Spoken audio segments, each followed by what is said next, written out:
Acompañarnos hoy en esta conversación que es muy especial para mí. Es la charla de cierre de la programación del foro este año en Pinta Lima.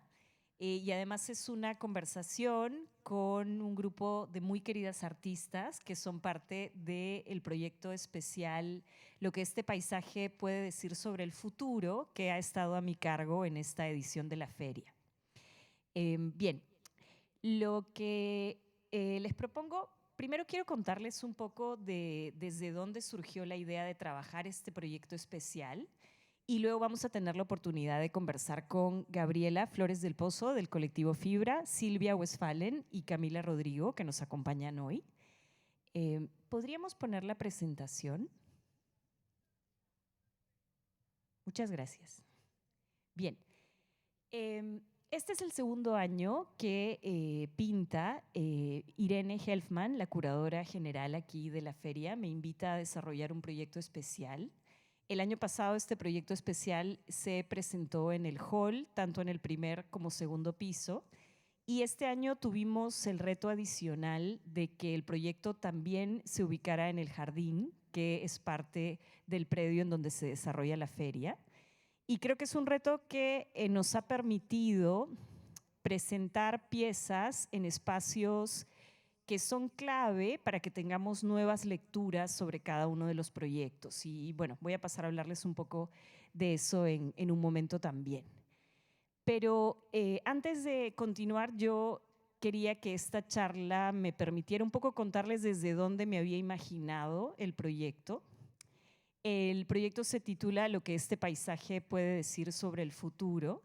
Hace un momento tuvimos una visita comentada en el espacio y les contaba un poco de cuáles habían sido mis primeras intuiciones para el proyecto. Yo estaba leyendo un libro de una periodista brasileña que se llama Eliane Brum, y este libro se llama Amazonía. Es toda una reflexión sobre problemáticas de crisis medioambiental y destrucción de ecosistemas en la Amazonía en la actualidad.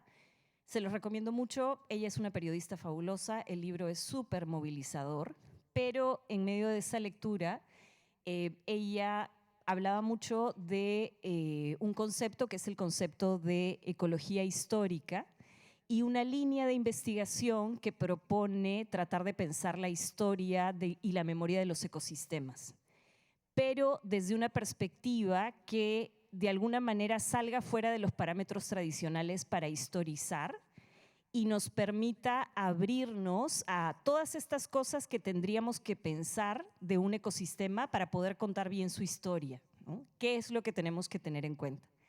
Y en medio de todo eso, lo que decía esta periodista es que finalmente el paisaje puede predecir el futuro.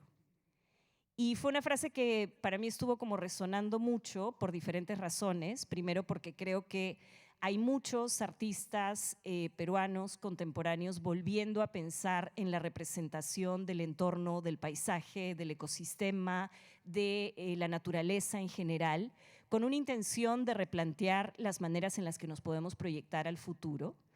Pero también porque me parecía muy seductor imaginar el paisaje con la capacidad de mirar como leyendo el tarot o como viendo una bola de cristal lo que podía ser ese futuro, ¿no? Y aquí tenemos un par de imágenes del espacio. Si todavía no han visitado el proyecto especial, tenemos una parte de las obras en el hall. Este es el proyecto de Luis Enrique Cela Cort, sobre el que les voy a contar un poco más en un momento. Y luego en el jardín tenemos las obras de Silvia, del colectivo Fibra, de Camila Rodrigo y de Juan José Barbosa. Y quería poner las imágenes aquí por si no han visitado el espacio, invitarlos a visitarlo luego de nuestra conversación. Este es el jardín cuando llegamos antes de poder imaginar todo lo que hemos estado imaginando. Y como les decía, yo quería contarles un poco de dónde había surgido mi interés.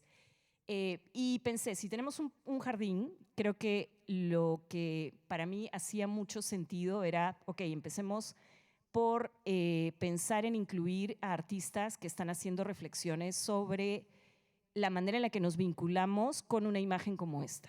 con los elementos naturales, con la percepción del paisaje. En un momento dije, me interesan árboles, quiero poner un montón de piezas que sean árboles y así llegamos al trabajo de fibra, pero que nos ayuden un poco como a salir del modo en el que usualmente nos vincularíamos con un entorno natural. Y creo que ese fue el objetivo de lo que finalmente se ha podido desplegar. Cómo estos proyectos artísticos nos están invitando a dejar de lado esas maneras en las que usualmente nos vinculamos con estos espacios y a abrirnos preguntas sobre cuáles serían estos otros modos de convivir, estos otros modos de pensar a estos seres, estas otras maneras de construir equilibrio y posibilidades de convivencia futuro. Pero les mostraba esta foto y voy a ir como de repente a contarles un poco más de un proceso curatorial, de investigación personal, porque a mí me dio mucho miedo ese jardín. Yo lo vi y dije, este es un espacio difícil, este es un espacio complicado para poder lograr que las piezas se integren dentro del espacio y al mismo tiempo las podamos percibir como objetos artísticos que han encontrado un lugar en el que pueden resonar. Que no sea algo que se sienta como, ok, lo estamos poniendo aquí como podríamos ponerlo en cualquier otro lugar, sino que nos diéramos cuenta que estando en ese lugar estamos abriendo la posibilidad de que lo pensemos de otra manera, de que esos significados y modos de pensar que se proyectan desde una obra se continúen creando mucho más allá, ¿no?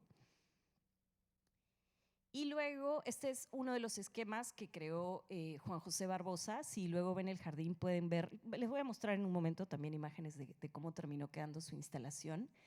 Pero quería poner esta imagen para agradecer a todos los artistas que son parte del proyecto, porque yo los invité a pensar cómo podríamos crear juntos este jardín, cómo podríamos hacer esa exposición, y cada uno ideó y planteó propuestas, que es lo que luego finalmente hemos desplegado dentro de este lugar. Y para mí había varias cosas que eran importantes cuando me encargaron este proyecto. No solamente esta idea de cómo logramos que tenga sentido que las obras se presenten en el jardín. ¿Cómo logramos que eso sume a las posibilidades de interpretación que podemos tener? ¿Cómo logramos que de ese modo estemos creando una experiencia movilizadora para quienes puedan ir y ver el espacio? Y sumado a eso tenía otras ideas. Me daba cuenta que algunos de los artistas, como Luis Enrique Selacort o Elena Damiani, estaban exhibiendo muchas de sus obras fuera de Perú, pero no teníamos las posibilidades de verlas aquí. Entonces, una idea que me importó mucho es creemos un espacio en el que esas obras se puedan mostrar aquí, que podamos plantear los diálogos aquí. Y luego además, las piezas y la investigación de Luis Enrique y la investigación de Elena tienen muchísimos puntos en común, parten desde una relación entre arte y ciencia y tienen muchísima exploración en materiales. Entonces, nada, dije, ok, aquí hay primero como una idea que me interesa rescatar.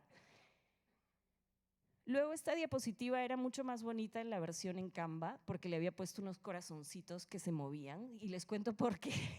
Porque otra cosa que para mí era importante es, quiero que este sea un espacio en el que podamos ver juntos a artistas cuya obra tiene mucha relación y no hemos podido ver juntas. Y en este caso pensaba en el trabajo de Elena Damiani y la obra de Silvia Westphalen, que tienen muchísimas coincidencias en el modo en el que están pesando la materialidad de la piedra, por ejemplo, en el modo en el que están abordando investigaciones, artistas de generaciones diferentes que yo quería que pudieran estar juntas. Entonces, imaginen que ahí había un corazón hermoso, ¿no?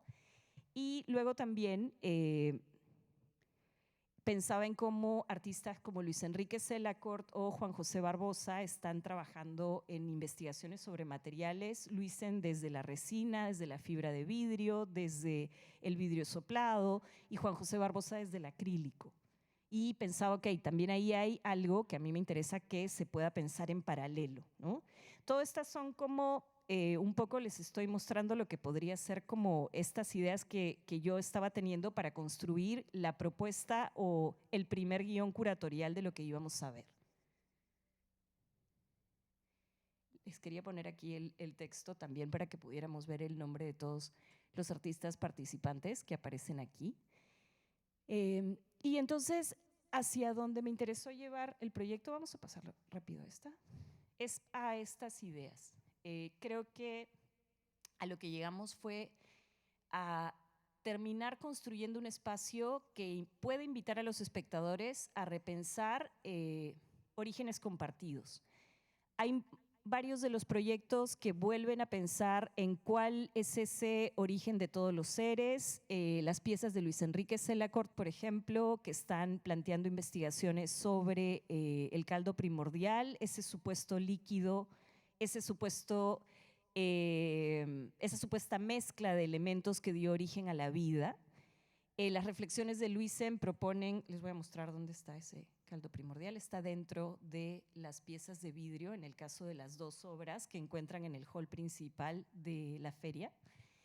Y la intención de Luisen es proponer que hay un origen de toda esta diferencia de seres que es un origen común. Esta es una hipótesis científica no comprobada, ¿no? Que hay un supuesto caldo primordial que fue el punto de partida de toda la vida.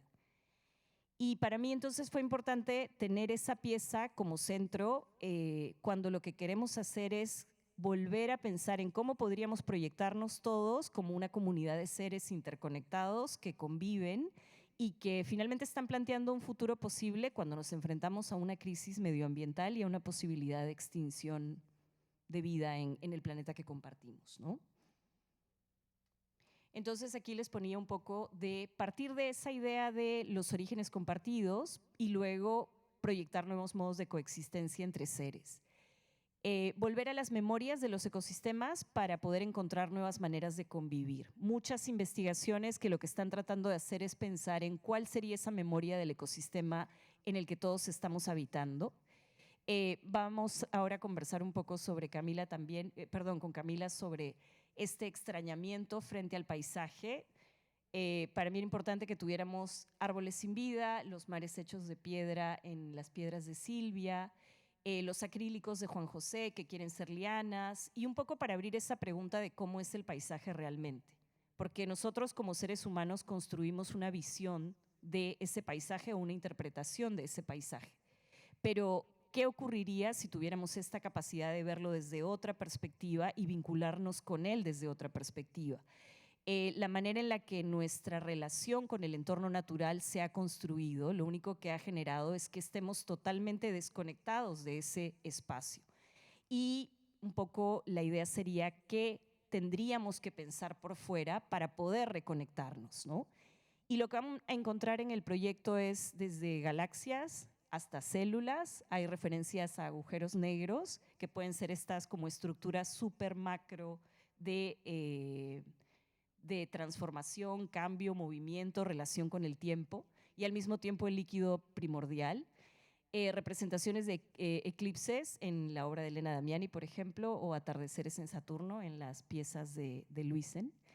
Y creo que el punto ahí es cómo podemos estar pensando lo macro y lo micro, pero con esta misma reflexión sobre de qué manera estamos construyendo una percepción en el entorno en el que vivimos.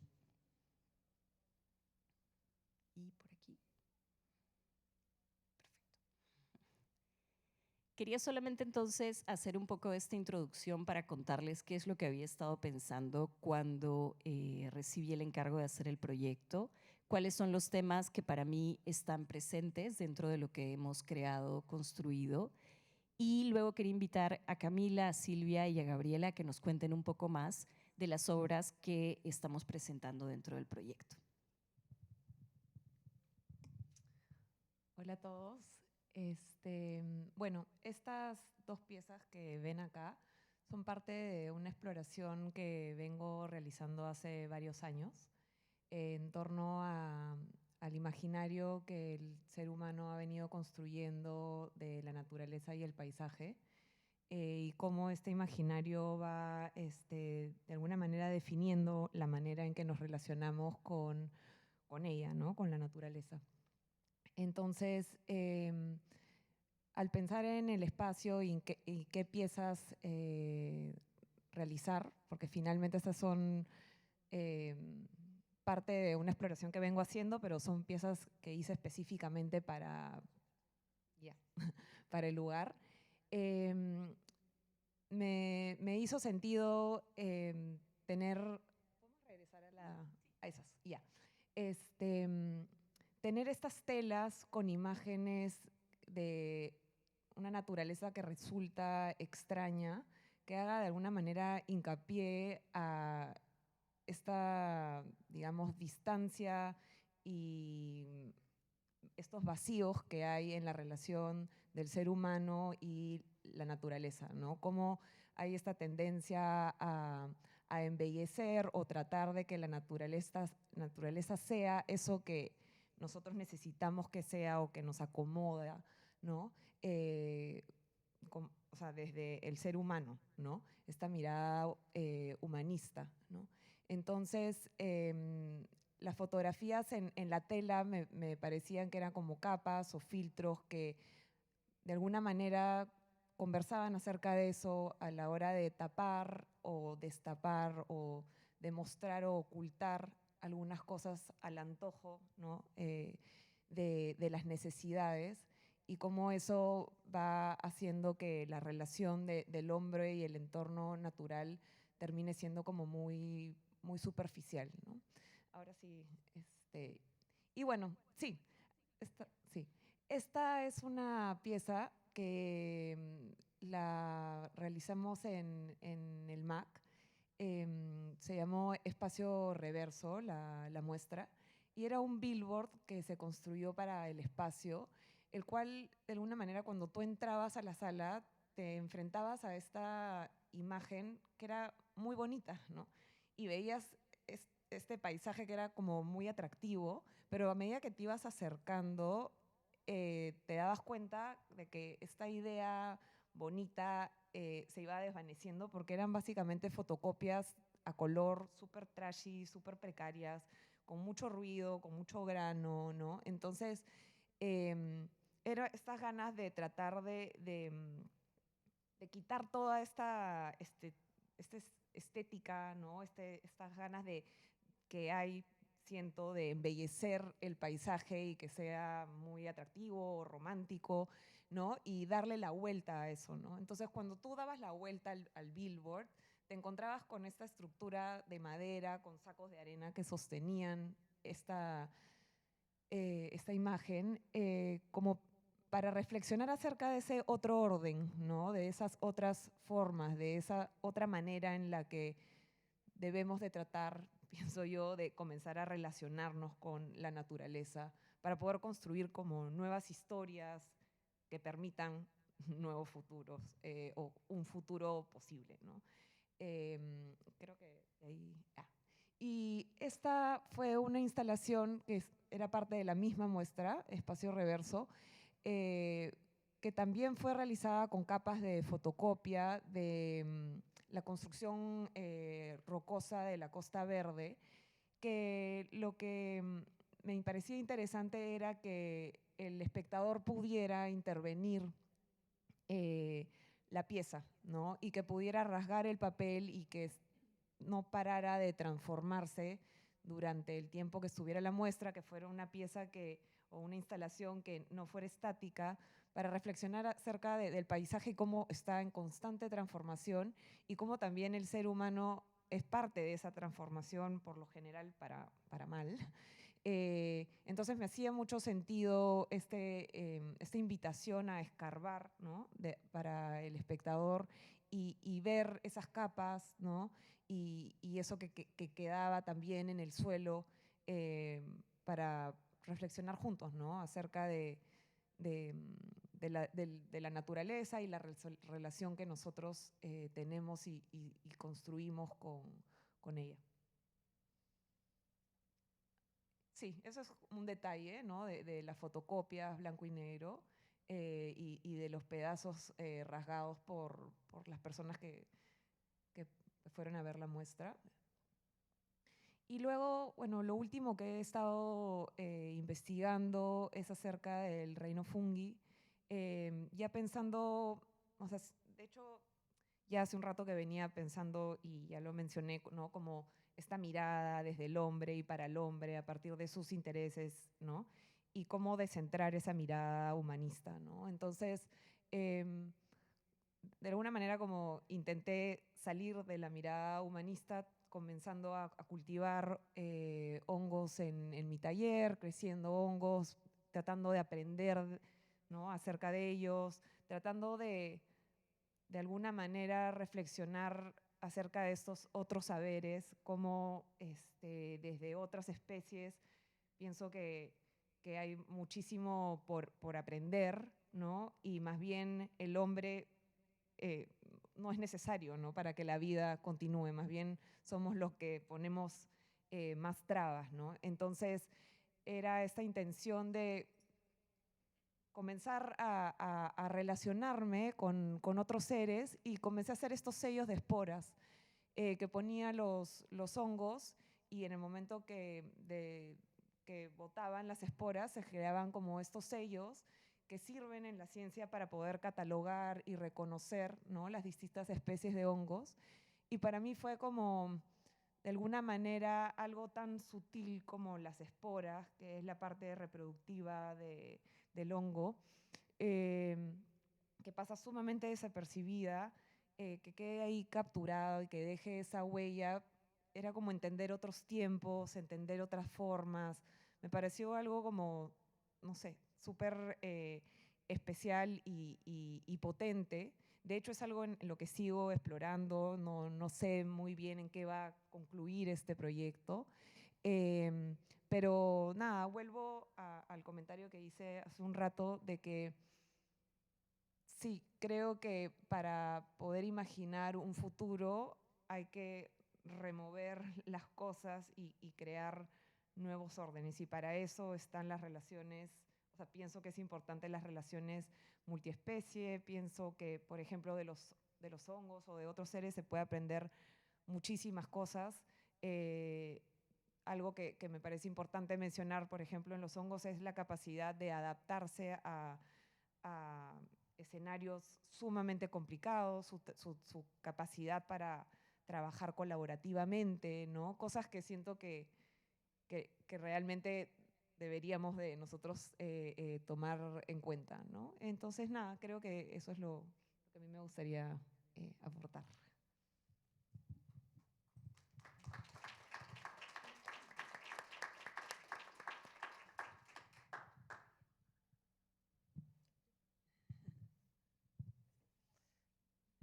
Me veo. Buenas noches ya, ¿no? Muchas gracias por venir. Voy a agradecer de nuevo a Juliana por habernos invitado a formar parte de este proyecto. Cuando salgan, y si es que todavía no han visto la pieza que hemos presentado, se van a dar cuenta que ese es su lugar, que coge una mirada distinta que verla en una galería, ¿no? Voy a continuar con lo que dijiste acerca de los hongos. Primero, yo soy parte de un colectivo que se llama Fibra. Somos Lucía Monge, Yanin Tapja y yo. Venimos trabajando más o menos desde el 2019. Somos un colectivo que investiga sobre deforestación en la selva peruana, pero también el sistema extractivista que hay allá para producir, ¿no?, como se ven a los recursos ahora. Y el trabajar como colectivo para nosotras es un acto de resistencia ante un sistema que siempre te está vendiendo lo individual, y nosotras somos súper conscientes que lo que cada uno aporta al proyecto y al trabajo y a las piezas solo es posible porque las tres estamos ahí. Creo que podrías avanzar. Ahí. Nuestro primer proyecto fue Desbosque Desenterrando Señales, y fue una instalación que hablaba de un lugar específico en Ucayali donde había una plantación de palma aceitera que se veía desde tomas satelitales. Eran unos formas geométricas que se identificaban fácilmente. Esta plantación de palma aceitera estaba en un territorio ancestral de una comunidad indígena en Santa Clara de Uchunya. Y a partir de eso nosotros empezamos a trabajar este proyecto que se llama Desbosque Desenterrando Señales, que tenía 3 componentes. Uno eran esculturas hechas con micelio de hongo ostra y ganoderma. La otra parte era un sistema de luces que aportaba a la instalación el que tú puedas sentir la deforestación en el bosque a través de la luz, pero con el cuerpo, ¿no? Era toda una instalación. Y la otra era un sistema de sonido, ¿no? El micelio en el bosque, no sé si saben, es una red de conexión entre árboles que ayuda a que los árboles se pasen información. Entonces, nosotros usamos conceptualmente el saber del hongo, que es transmitir comunicación, transmitir información, para que a través de artefactos de comunicación humana puedan decir lo que estaba pasando en el bosque. Cuando entrabas en la instalación, el olor a hongo era muy fuerte. Entonces era todo un ambiente que te podía hacer sentir lo que tú desde la ciudad no podías sentir que estaba pasando en la selva, ¿no? Generalmente se siente que la selva es otro lugar, donde la deforestación ocurre en otro sitio y donde a ti tú no estás afectando nada, ni esa deforestación te afecta a ti, ¿no? Y concuerdo con Camila que los hongos son los seres que permiten que el ciclo de la vida continúe, ¿no? Para nosotras fue toda una experiencia trabajar con los hongos y volverlos nuestros colaboradores y darles el espacio para que ellos digan desde su saber lo que pasaba en la selva, ¿no? Trabajar con otros seres significa que tú vas a salir de un poco de lo que has aprendido y has controlado para darle el espacio a estos seres que crezcan en el tiempo que tienen que crecer y con las condiciones que deben de crecer, ¿no? Entonces, todo un reconfigurar tu humano. Y bueno, y eso dio pie, fue una experiencia y un aprendizaje larguísimo. Yo creo que fueron 2 años de entender lo que pasaba en la selva y también de poder materializar el proyecto, ¿no? De hecho, los problemas de deforestación no son situaciones que desde el arte solo se puedan resolver, ¿no? Nosotros entendemos de que problemas tan complejos requieren que muchas disciplinas estén involucradas y también necesita conversación y entender que tú desde tu saber, desde tu estar en este mundo puedes aportar a estas conversaciones, ¿no?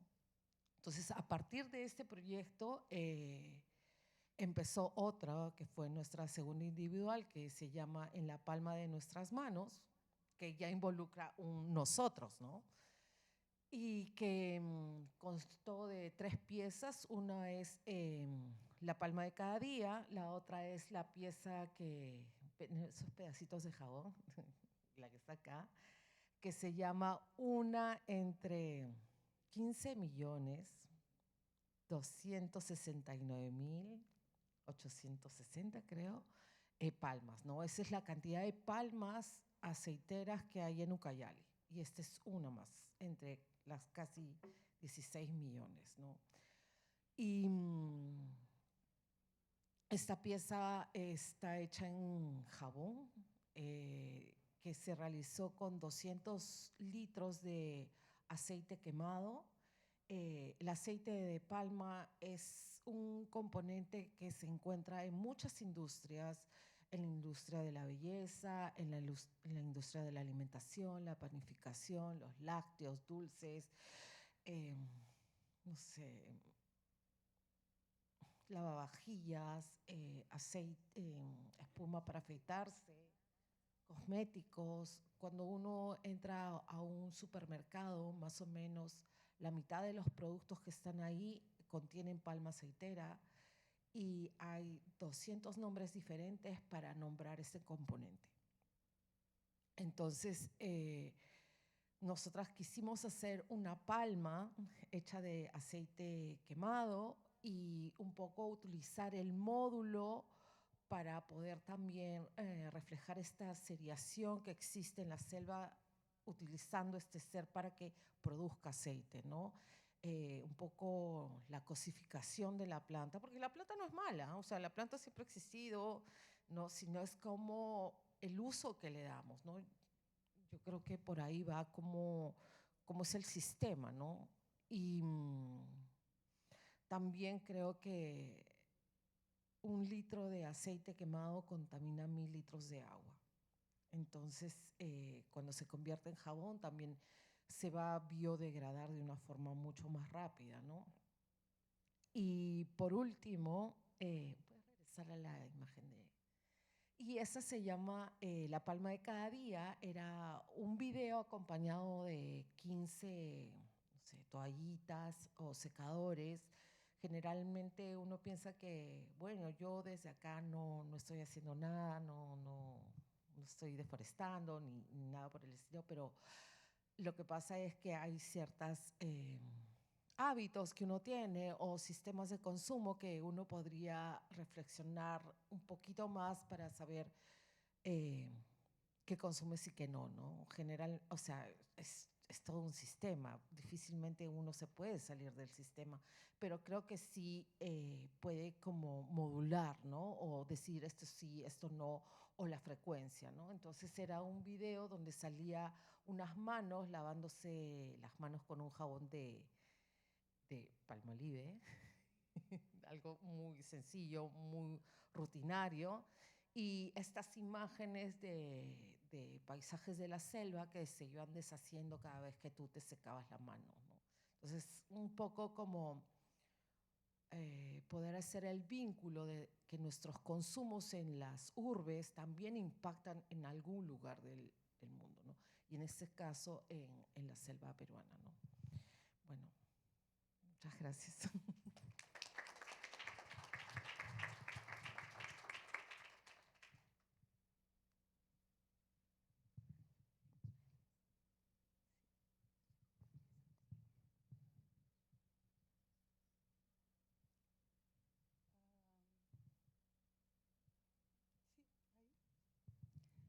Buenas tardes a todos, gracias por estar aquí. Bueno, les cuento un poco mi proceso de trabajo. Yo estudié en Portugal, que en ese momento era el segundo país exportador de mármoles. Entonces tuve la oportunidad de aprender una técnica que me permitía trabajar el mármol de una manera muy rápida, con abrasivos de alta velocidad. Son unos discos con los que uno corta el mármol, que va como dibujando y creando las formas. Y me parecía que eso me daba una gran libertad formal y permitía crear esculturas más ligeras y con un movimiento que de la manera usual en que uno percute el mármol se rompe, ¿no? Entonces permite unas formas así como muy frágiles y al mismo tiempo tienen esta dureza de la piedra me, con lo que me ha gustado jugar, ¿no? Y de los motivos que siempre bueno, me mueven mucho es de hecho el paisaje en el Perú. Viví de hecho muchos años en Europa, estudié allá, empecé a trabajar allá y sentía siempre este contraste de esta naturaleza domesticada que hay en Europa, donde todo lo que se ve ya está domesticado por el hombre, ¿no? Ya no hay paisajes naturales prácticamente, hay pequeños bosques así en espacios muy aislados. Y en contraste con el Perú y estos paisajes magníficos que tenemos, con esta riqueza aún en muchos casos afortunadamente que se mantiene. Y bueno, he trabajado entonces en la piedra, desde entonces me he enfocado prácticamente en este material que por su variedad, por su siento que es un material que ya con el que tengo una colaboración. La piedra tiene textura, tiene color, tiene unas vetas, y eso es para mí un punto de partida, y es el reflejo de alguna manera de la tierra, ya del paisaje en una escala más pequeña. Me fascina también a veces encontrar conchas o fósiles, ¿no? que hablan de toda esta historia de la tierra.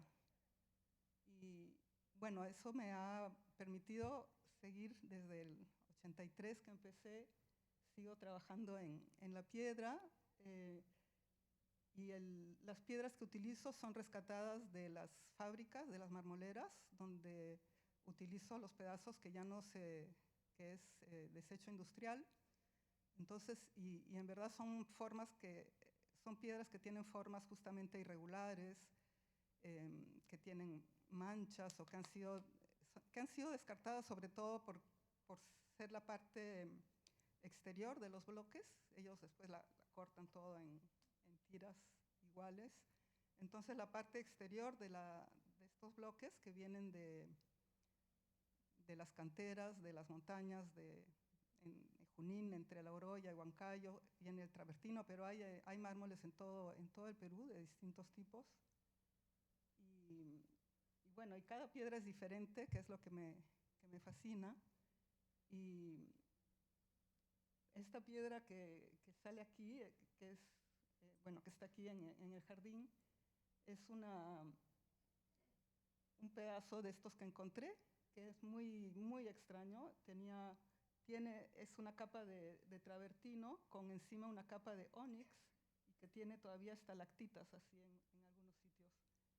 Y me sorprendió tanto esta piedra que, bueno, la tuve ahí mucho tiempo, y me costó mucho trabajarla, darle forma, porque en sí ya tenía una forma tan fuerte. Y bueno, es algo que ha quedado un poco como diferente en mi trabajo, y al que yo he apodado La Loca, y que partieron las formas, justamente estas formas como redondas de los mismos dibujos del ónix, ¿no? Que hacía como círculos, y me dio esta idea de crear estas como protuberancias. Bueno, está acompañada, podemos mostrar otras imágenes. Esta también es una piedra, es un ónix, y esta se hacía parte de un conjunto de 3 piezas. Es el mar de Lurín, es un homenaje al mar de Lurín. Mi taller queda en Lurín justamente, y siempre que voy al taller tengo este contacto con este mar, que es así, que tiene una fuerza y un poder increíbles. Y es un homenaje a este mar que desgraciadamente también veo todos los días, que viene cargado de plásticos y de desechos. Hay un interés de mi parte por cómo en este país siempre, en las culturas precolombinas, siempre ha habido integrarse a la naturaleza, tener a la naturaleza como sagrada, y cómo hemos perdido esa relación y ese sentido, y cómo vemos a nuestro alrededor tanto descuido, tanta violencia hacia la naturaleza. Y es lo que quisiera un poco en mi trabajo, es sensibilizar hacia la fragilidad, ¿no? de toda la naturaleza que nos rodea, y que sería importante, bueno, no es solo importante, sino vital cuidar. Y bueno, y otro de los motivos de mi trabajo es el poder, el hecho de la escultura como material que se toca, que la gente pueda tocar las esculturas, salir un poco de estamos en la era de las pantallas, en que siento que todo es plano, todas son imágenes todas son superficies planas y brillantes, y un poco hay que entrar un poco a las formas y a los materiales. ¿Podemos ver otra imagen? Esta es una semilla, también de una serie, también creo que hay otras imágenes que podemos ver de otros, esta es otra semilla también. Hizo una serie de, bueno, fue como que las primeras formas que hice fueron semillas así pequeñas, y es un tema que he vuelto a trabajar muchas veces, como la semilla, como lo que nace, cómo nacen las formas. Y también hay una relación con los barcos, me gusta mucho jugar con estas formas que recuerdan barcos y al mismo tiempo semillas. Y había una con muchas, o no está acá. No. Ya. Y bueno, hay también la de las que vimos antes, las patitas. Estas se llaman patitas de ave. Y empecé con la primera, la del lado izquierdo, que es una costra, le llaman a la parte justamente exterior del mármol, que tiene una textura, la textura en bruto, ¿no? En natural de la piedra, que era, no sé, muy bonita esta costra.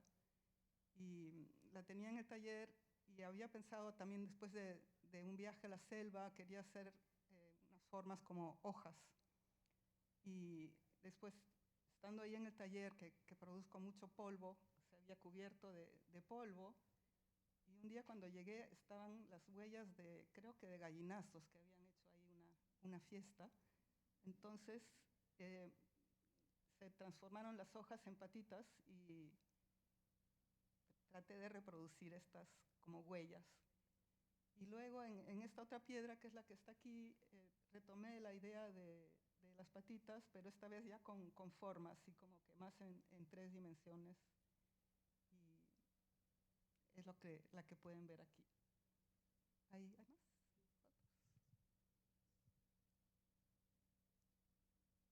Ya, creo que vimos todo. Muy bien, gracias.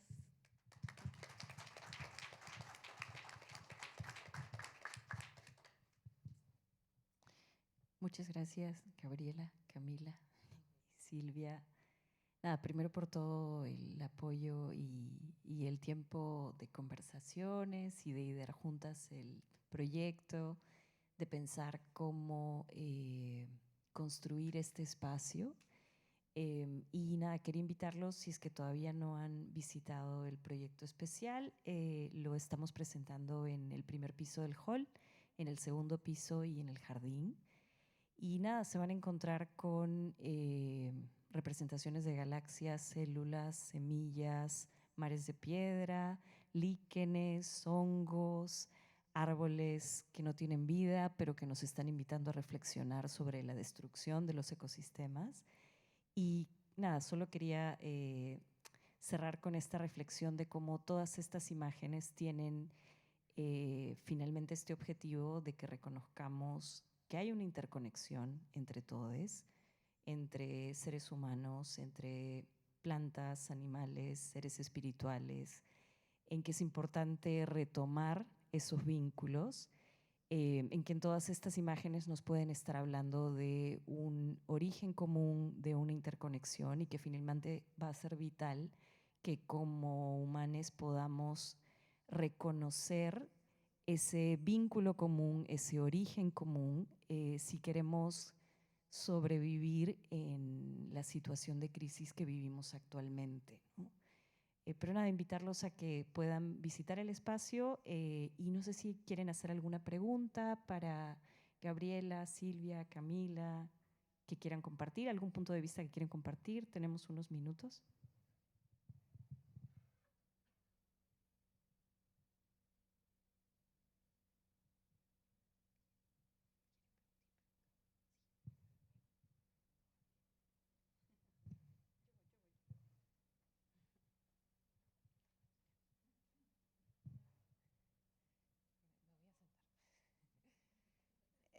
Yo tenía una pregunta sobre, o sea, sé que en algunas teorías la palabra paisaje es problemática porque siempre separa como el humano y tiene esta cuestión contemplativa, Y nada, les preguntaría a las cuatro cómo se posicionan con ese concepto, ¿no? No sé si estuvo claro.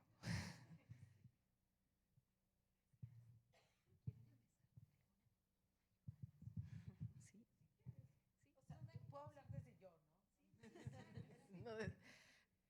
Concuerdo contigo, yo creo que el paisaje está romantizado, se siente el paisaje y por ende la relación con la naturaleza muy lejana.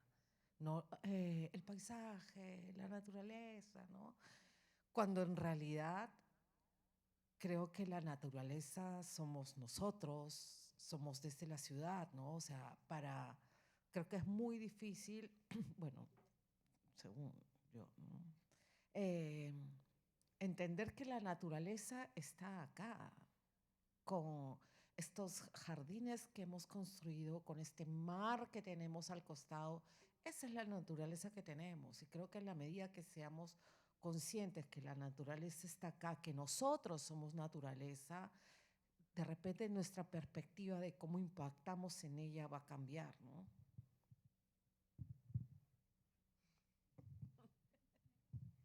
Muchas gracias, Eo, por la pregunta.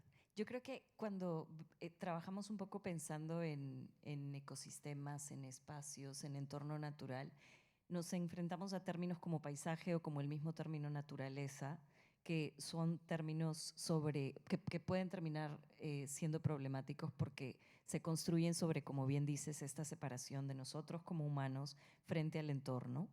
Yo creo que en el caso de plantearlo como parte del título, me parece importante que en realidad todas las obras que son parte del proyecto nos están haciendo dudar de ese concepto de paisaje. O sea, nos están invitando a decir eso que nosotros hemos construido como paisaje, que cuando vemos pensamos, uy, ya entendí el paisaje, ya lo comprendo, ya lo vi, ya sé cómo funciona, ya tengo como una visión. Los proyectos aquí nos están invitando a preguntarnos cosas frente a eso, a extrañarnos frente a eso, a darnos cuenta de que esa manera en la que lo estamos comprendiendo no está necesariamente funcionando, a quebrar un poco nuestra relación con lo micro y lo macro, a que lo que nos parece que es una imagen en realidad es una completamente distinta. Entonces creo que mi punto de partida por lo menos iba hacia que nos enfrentemos a ese concepto y le demos un giro, ¿no? Que sirva para darnos cuenta de que los parámetros desde donde hemos estado pensando nuestra relación con lo que nombramos como entorno natural tiene que transformarse, ¿no? Y creo que ahí iba un poco el uso de ese término, ¿no? Me interesaba eso. Y un poco como lo que les decía al empezar, ¿no? Esta idea también de este paisaje que supuestamente puede predecir el futuro, pero porque en realidad toda esta historia que hemos volcado sobre lo que es el paisaje, toda esa memoria, el volver a conocer esa memoria, es lo que finalmente nos podría permitir encontrar una manera de proyectar una otra forma de convivir, ¿no? Pero sí, en realidad mi intención era como ponerlo, pero porque cuando vamos y vemos las obras, nos estamos más bien dando cuenta que eso que parece que estamos entendiendo, no lo estamos entendiendo. Y creo que es algo que también mencionó Camila hace un momento, ¿no? Nuestra mirada sobre el paisaje lo único que ha hecho es alejarnos de esa convivencia con los ecosistemas, entornos naturales y los seres que viven en ellas, no solamente en la dimensión que creemos percibir, sino en otras dimensiones, incluso la de los seres espirituales, ¿no? Entonces, sí, no, creo que el título era Destruyamos el paisaje, ¿no? Y todo lo que hemos pensado que sabemos de él era ir un poco en ese camino.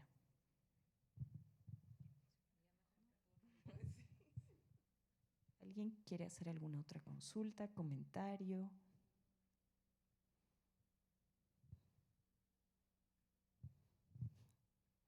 Muchas gracias por acompañarnos hoy.